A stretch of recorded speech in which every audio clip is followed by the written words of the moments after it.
A new warning tonight from U.S. intelligence cuts straight through the noise of diplomacy. Vladimir Putin's core war aims in Ukraine and beyond appear unchanged, even as peace talks accelerate and pressure builds for a deal. According to reporting based on multiple people familiar with U.S. intelligence, recent assessments continue to argue that Putin has not abandoned an ambition to dominate Ukraine and to pursue influence over territory once tied to the old Soviet sphere. The headline is stark because it clashes with the hopeful framing around negotiations, and it lands at a moment when allies on NATO eastern flank are already bracing for what comes next. Here is what's driving that alarm. The intelligence picture being described is not simply about the next battle line or the next month of fighting. It is about the end state, what Putin ultimately wants the map and Ukraine's sovereignty to look like when the shooting stops, and what Moscow might try later if the war ends on terms the Kremlin can spin as success. At the center of this, U.S. negotiators are trying to push a settlement on a compressed timeline. President Donald Trump's team has been pressing for an agreement to end a war that is now nearing its fourth year. And Washington is engaging multiple tracks at once, talking to Kyiv and European partners, while also keeping a channel open with Moscow's representatives. But intelligence assessments are, by design, a cold shower. They focus on intentions, capabilities, and patterns, not on what officials want to be true. That is why the warning carries weight in allied capitals, especially those that view the Ukraine war as part of a larger Russian project, not a contained dispute that ends at Ukraine's border. The reporting says the most recent of the intelligence reports cited dates from late September, and the basic conclusion as described has remained consistent since Russia launched its full-scale invasion in 2022. In other words, it is not presented as a new revelation, but as an enduring assessment that continues to collide with the political push for an off-ramp. Now, there is an important nuance here. Intentions do not automatically translate into immediate capability. In fact, the Director of National Intelligence, Tulsi Gabbard, has publicly argued that U.S. assessments show Russia does not currently have the capability to conquer and occupy all of Ukraine, let alone Europe, and that Moscow seeks to avoid a larger war with Europe. That distinction matters. A maximalist aim can remain in place even if the near-term plan is incremental. So why are allies still alarmed? Because strategy can be patient. A leader can accept a pause, a partial gain, or a frozen conflict if it sets conditions for a second push later, especially if the opposing coalition fractures or if security guarantees are weak, ambiguous, or delayed. That brings us to the talks now unfolding. Reports U.S. officials, European officials, and Ukrainian officials have met in Florida over several days to align positions around a U.S. drafted plan, described as a 20-point framework. The same reporting says U.S. envoy Steve Witkoff called the meetings productive and constructive and said the goal was a shared strategic approach between Ukraine, the United States, and Europe.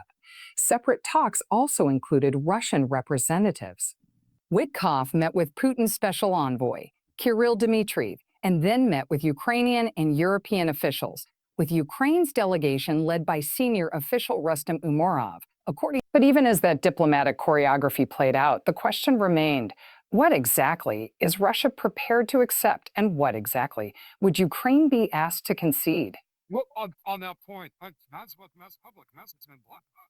Putin's top foreign policy aide, Yuri Ushakov, said changes proposed by Europe and Ukraine to U.S. peace proposals did not improve prospects for peace. That comment came as European and Ukrainian officials sought to adjust drafts that, according to raised concerns, they were too favorable to Russia and could pressure Kyiv into conceding too much.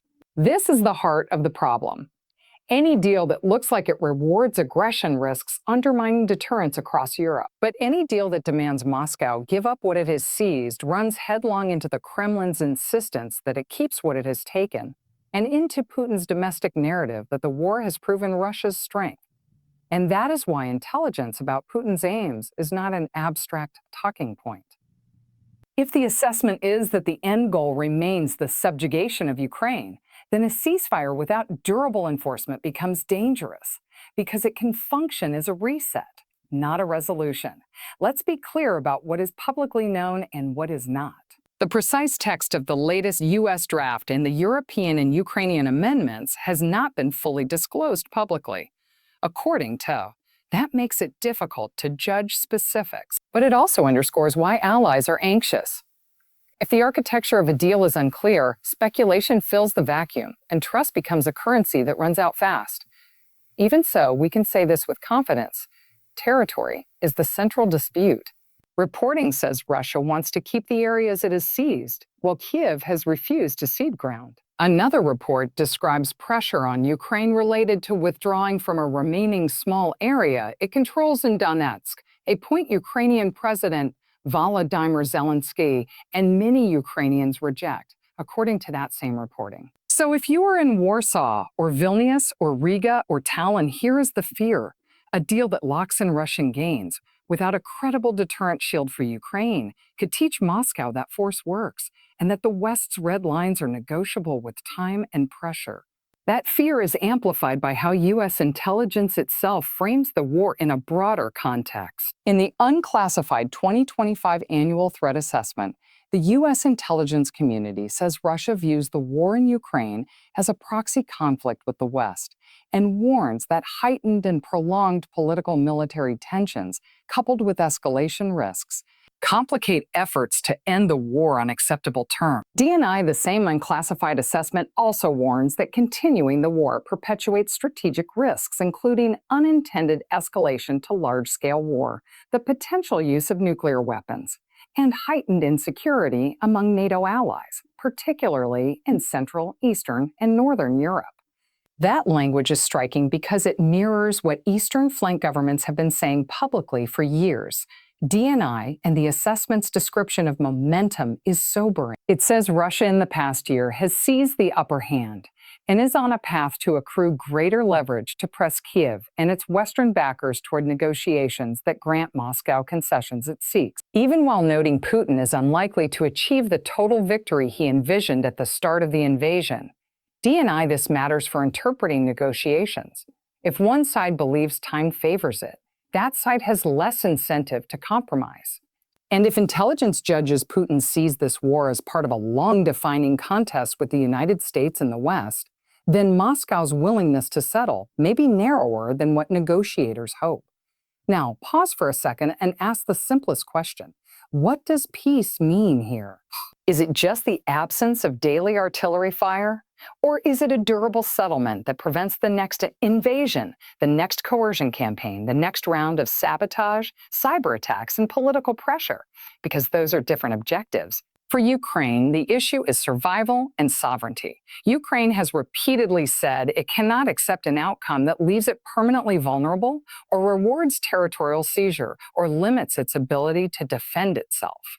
For Russia, the war has been cast as existential, and Moscow has demanded recognition of its claims and security arrangements that would constrain Ukraine's alignment with the West. So the fight is not only over territory, it is over Ukraine's future orientation, its military capacity, and the credibility of European security guarantees. That is why security guarantees are now the core currency of the talks. Reports negotiators have focused on building both a multilateral security guarantee framework and a U.S. security guarantee framework for Ukraine, alongside economic rebuilding and sequencing of next steps. The idea is to create a foundation that makes a ceasefire more than a timeout. But the details are everything. Who guarantees what and when? What is automatic and what requires political debate after a crisis begins? What forces, capabilities, and legal commitments backstop the promise? Because deterrence is not a vibe, it is a calculation. European leaders, meanwhile, have publicly discussed some version of a multinational force concept to help secure Ukraine after any peace deal, alongside a new U.S. commitment to provide unspecified security guarantees, according to reporting on talks in Berlin. That shows momentum, but it also shows ambiguity. Unspecified guarantees can reassure, or they can mask divisions. And divisions are exactly what Moscow tries to exploit. A coalition negotiating from unity is hard to crack. A coalition negotiating from fatigue, domestic pressure, and mixed messages is vulnerable. In recent months, European officials have also been debating the financial burden of supporting Ukraine's defense and recovery. The Associated Press reports European Union leaders agreed to provide 90 billion euros to Ukraine for military and economic needs over the next 2 years, but did not bridge disagreements on using frozen Russian assets to raise those funds, opting instead to borrow from capital markets. That kind of debate signals both commitment and constraint. App News, meanwhile, the war continues to produce accusations and humanitarian shockwaves that complicate diplomacy. The Associated Press reports Ukraine's human rights ombudsman accused Russian forces of forcibly removing about 50 Ukrainian civilians from the Sumy border region to Russian territory. Russia has not embraced that characterization in the reporting, but allegations like this harden public sentiment and make concessions politically radioactive. App News now zoom out. Why do intelligence warnings about Putin's aims resonate so strongly right now? Because Europe is not only watching what Russia does in Ukraine, Europe is watching what Russia learns in Ukraine. The U.S. intelligence community's unclassified assessment says the war has afforded Moscow lessons regarding combat against Western weapons and intelligence in a large-scale war, and that experience will challenge future U.S. defense planning, including against other adversaries with whom Moscow is sharing those lessons. That is not just about Ukraine. That is about the next decade of military competition, D&I, and it is about industrial power. The same assessment notes Russia has adapted and points to support from China, Iran, and North Korea as part of its resilience. It also describes Russia's investments in its defense sector and its ability to reconstitute and expand ground forces over time, even with long-term challenges. That suggests a Russia that is bruised, but not broken. So allies ask, if Russia can sustain a war of this scale, and if it can rebuild, what does it do when the war ends? Does it pivot resources to rearm? Does it pressure neighbors through hybrid tactics? Does it probe NATO defenses and political will? That is where the Eastern flank's anxiety becomes more than rhetoric. For Poland and the Baltic states, this is not a theoretical chess match. These countries border Russian territory or border Belarus, a close Russian partner. They have watched Russia use military force and coercion repeatedly in the region, and they see the Ukraine war as proof that Moscow is willing to accept high costs for strategic gains. Some European intelligence chiefs have warned publicly about Russia's potential ability to pose a direct military challenge to NATO in the coming years, with German intelligence chiefs in 2024 warning Russia could be capable of an attack on NATO by around 2030. According to an AFP report carried by France 24, not because an invasion is inevitable, but because capability and intent can converge over time if deterrence is uncertain. France 24 Putin, for his part, has publicly denied being a threat to Europe. But intelligence assessments described in reporting contradict that reassurance by arguing Moscow's ambitions extend beyond Ukraine's current front lines. And that discrepancy fuels the argument in allied capitals that hope should not substitute for hard planning. So what is actually confirmed in this moment? We can confirm, based on multiple public reports, that U.S.-led talks are active, involving Ukraine and European partners, with Russian representatives also engaged in separate discussions. We can confirm that U.S. officials describe progress, particularly around security guarantees. We can confirm that the Kremlin is publicly skeptical of European and Ukrainian amendments to U.S. proposals. And we can confirm that U.S. intelligence officials in public statements are drawing a distinction between Russia's current capability and what Russia may want over the long term. We can also confirm that the gap on territory remains wide. Ukraine has refused to cede ground. Russia insists it will keep what it has seized. That is not a small gap. That is the core dispute. Now, why does this matter beyond Ukraine? Because the stakes are the rules of the road in Europe. If borders can be changed by force without consequence, then every country on Russia's periphery has to recalibrate. Defense spending rises, risk tolerance shifts, crisis stability declines, and the chance of miscalculation climbs, especially when militaries operate in close proximity. This is why negotiators are wrestling with sequencing. If there is a ceasefire first, what prevents rearmament and renewed assault? If there are sanctions relief steps, what conditions must be met, and who verifies compliance? If there is a security force or monitoring mission, who contributes troops, what mandates govern them, and what happens if Russia probes or attacks? Even the words used in a deal matter. A ceasefire is not a peace treaty. A pause is not a settlement. A line on a map can become permanent by neglect, or it can remain contested by design. And that is why intelligence assessments about ultimate aims are central. They shape how negotiators interpret every proposal. You can hear this tension in the language from U.S. officials. Reports a White House official said the president's team had made tremendous progress toward ending the war, and that a peace deal was closer than ever, without directly addressing intelligence reports about Putin's ambitions. That is a political message. Intelligence, in contrast, is trying to describe reality, whether it is convenient or not. And there is another critical detail in the reporting. U.S. intelligence continues to indicate Putin has not abandoned his ambitions, but U.S. officials also say Russia lacks the capacity right now to overrun all of Ukraine. That means this conflict can be viewed as a contest of endurance, with Moscow seeking leverage through incremental gains and pressure, rather than a single decisive conquest. So when allies hear aims unchanged, they do not necessarily hear invasion tomorrow. They hear the project continues. They hear a deal may only be a chapter, and they hear a prepare.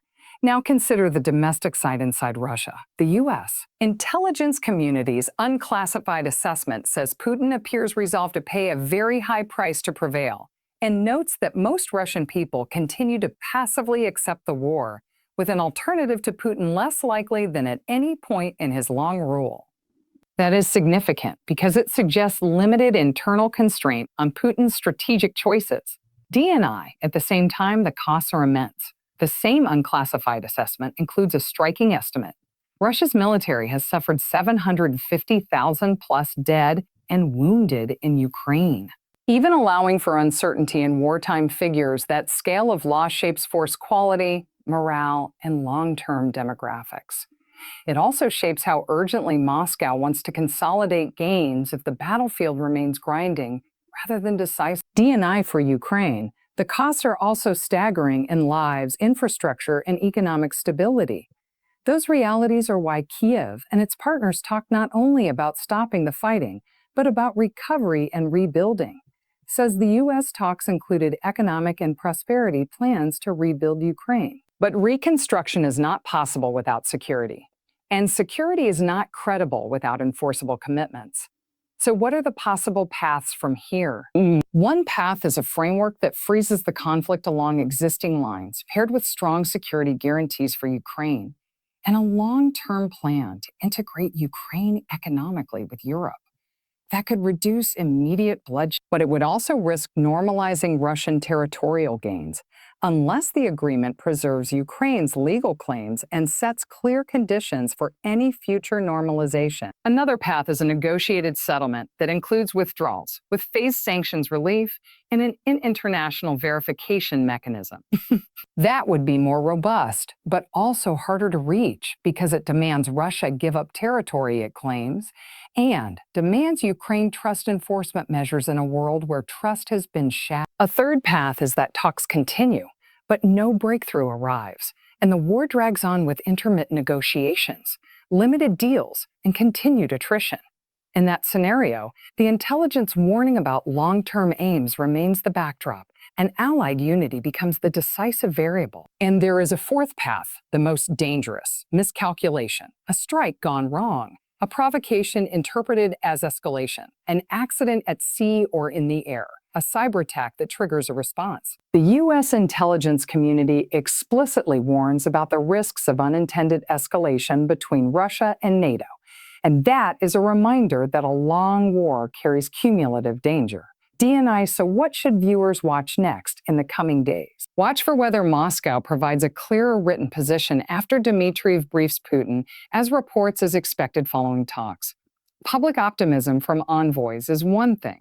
A concrete Russian counterproposal is another. Watch for whether Ukraine and European partners stay aligned on red lines, particularly on territory and the strength of guarantees. Notes European and Ukrainian concern that the U.S. draft proposals, leaked last month, appeared tilted too far in Russia's favor. If that perception grows, it could fracture coalition unity at exactly the wrong moment. Watch for what the insecurity guarantee actually becomes. Is it a political statement or a binding commitment? Does it include rapid military assistance if Russia attacks again? Does it include air defense and intelligence support? Does it include a multinational presence? These details will define whether a deal deters future aggression or merely postpones it. And watch the battlefield. Even as diplomats meet, wars do not pause unless both sides believe pausing serves their interests. If Russia believes time and momentum favor it, it may seek more leverage before locking anything in. If Ukraine believes a deal is being forced, it may resist or attempt to alter facts on the ground. The military reality and the diplomatic reality remain tightly linked. Now, one more question that hangs over everything. What does Putin consider victory? If U.S. intelligence is right that his aims are maximalist, then victory may not mean a stable border. It may mean a Ukraine that is permanently constrained, permanently vulnerable, and permanently unable to choose its own alliances freely. That would be a strategic win for Moscow, even if Russia holds less than its earliest ambitions. And that is why allies are alarmed, not because they dismiss diplomacy, not because they want endless war, but because they worry that a peace that fails to resolve the core issue, Russia's willingness to use force to reshape Europe, becomes an invitation to the next crisis. So tonight, the story is not just that talks are underway. It is that intelligence assessments, as described in recent reporting, argue the underlying objectives have not softened. The negotiators are racing. The battlefield grinds on. Europe calculates. And the outcome may hinge less on the language of any single proposal, and more on whether Ukraine's future security is made real enough to change Moscow's calculus. For now, the warning from U.S. intelligence is a hard message for a world hungry for an ending. Diplomacy may be moving, but the strategic contest that began with Russia's invasion of Ukraine is still being fought over what Ukraine is allowed to be and what Europe is prepared to defend.